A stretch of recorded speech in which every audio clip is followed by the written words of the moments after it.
y ahora los que tienen la palabra son ustedes. Así que ser participantes a la cancha y...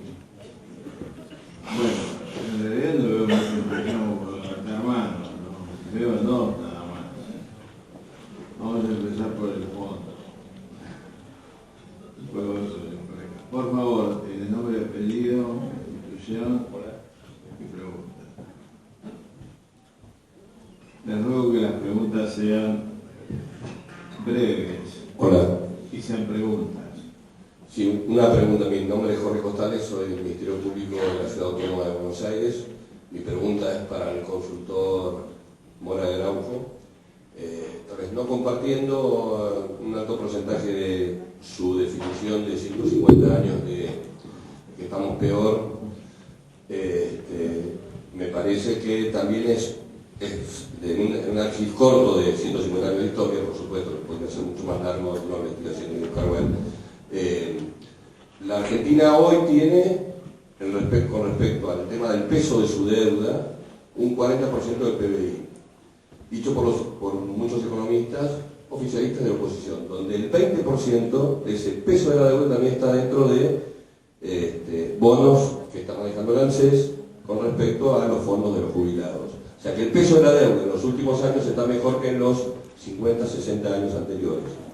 También pensando que en la Argentina, me gustaría preguntarle, hay alrededor de 170.000 millones de dólares de capitales de argentinos depositados en el exterior, que tal vez en función de la crisis, que ahí coincido con él, de la crisis de dirigencia, tanto sea política, gremial o empresaria, al no tener una conciencia nacional importante, nosotros, o un sector de la sociedad que acumula capital, en vez de invertir, tal vez por falta de seguridad jurídica o no, decide trasladar el capital desde la República Argentina hasta otros sectores donde podrían tener una rentabilidad. En este momento tal vez por la crisis mundial menor, pero también teniendo la seguridad de poder tenerlo sin que haya ningún corralito ni nada por el estilo. Me gustaría también, ¿cómo interpreta el consultor Araujo esta interpretación que yo por lo menos evalúo? Gracias. Gracias. Bueno, entre todo le debo decir que no soy quien para contar estos aspectos, porque no soy experto en esos temas y creo que son temas que requieren cierta especialización. Entonces voy a aclarar lo que dije y no tanto contestar estas preguntas muy puntuales. Lo que dije no es que estamos peor en todo. En algunas cosas estamos peor, en muchas estamos mejor. Lo que dije es que estamos peor comparativamente con otros. O sea, en las cosas en que estamos peor, en las cosas en que estamos peor en comparación con otros, no necesariamente estamos peor que antes. A veces sí, pero a veces no. Pero nosotros estamos mucho mejor que antes. Eso es mi punto. O sea, el mundo entero va en una cierta dirección. La Argentina va en esa dirección, en general, más despacio. Más despacio. Por supuesto, hoy la gente tiene bienes que no tenía antes. Y en muchos aspectos estamos mejor que antes. Somos más pobres y tenemos peor educación, pero después en general estamos mejor. El tema de la deuda, ahí entra a decirle muy poco de lo que no debería hablar. Creo que estamos mejor, efectivamente. También estamos mejor en materia de superar el 50 públicas. Argentina no tenía superávit, y que lo hacía hasta hace muy poco. Bueno, ahora me parece que va camino de tenerlo, pero lo tiene. Tenemos un saldo comercial positivo sostenido y teníamos crisis de balanza de pagos muy frecuentemente. Y bueno, y creo que los aspectos que tienen que ver con la previsión social y los ahorros de la gente, estamos quizás un poquito mejor ahora en unos pocos años. Pero los ahorros nosotros estábamos mucho mejor también, ¿no? Y tenemos una inmensa cantidad de dinero argentino afuera que me parece que no la puedo comparar con cómo estábamos antes o en distintos momentos del pasado, pero que sí mismo es un problema muy grande, porque básicamente no voy a hablar en términos económicos. Un país donde la gente se lleva la plata afuera es un país que no tiene confianza en sí mismo. ¿Por qué van a tener confianza en este país los demás? Sí. Primero acá y luego primero una de sorteo por orden de aparición. Yo quería hacer, por favor.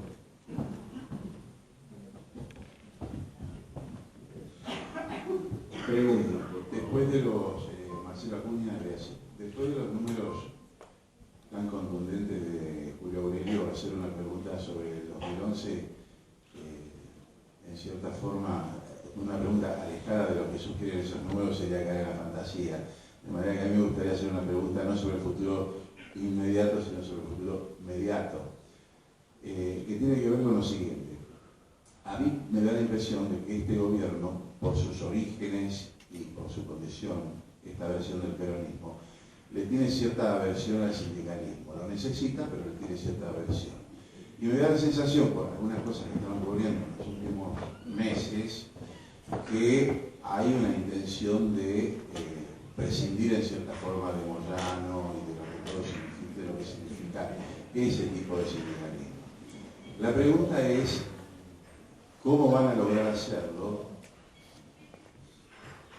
Porque hoy el sindicalismo es parte de la columna del gobierno, sobre todo en un año en el que van a tener que tomar decisiones muy extremas que tienen que ver con lo que recién mencionaba Moria Araujo, que ya lo tenemos superado en gemelos, y que hay que acomodar precios relativos, que iba a haber una cantidad de decisiones económicas difíciles. ¿Cómo se hace para avanzar en lo político con relación al sindicalismo? Que me parece que no termina la ofensiva solamente con Moyano, sino que me parece que también están viendo las cajas, ¿no? Que es una de las pocas cajas que les falta conquistar. Es decir, ¿cómo ven esto en el 2002? Para que la quiera contestar, porque como todos han tocado el tema, en cierta forma. A ver, la primera cosa que diría es que el sindicalismo es la columna vertebral de este gobierno, pero además es la columna vertebral, digamos, diría yo, en términos no positivos, pero negativos, de funcionamiento, digamos, del mercado laboral en nuestro país. Es un tema que lo sufrió Alfonsín, ¿no es cierto?, ya cuando era gobierno.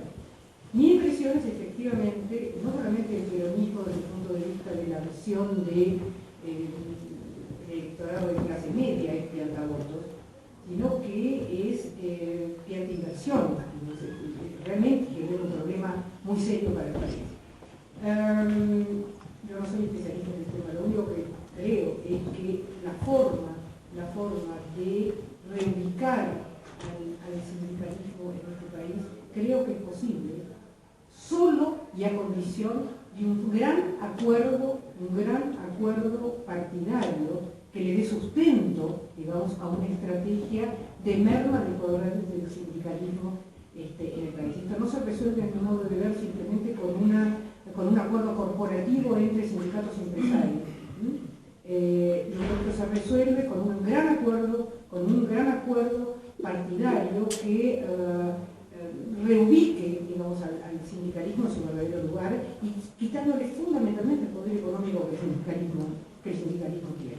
Esto es un poco... lo que quiero remarcar es que creo que esto es vital para pegar el salto que el país realmente necesita, el salto cualitativo que necesita, pero esto solamente puede hacerse sí, con un acuerdo partidario.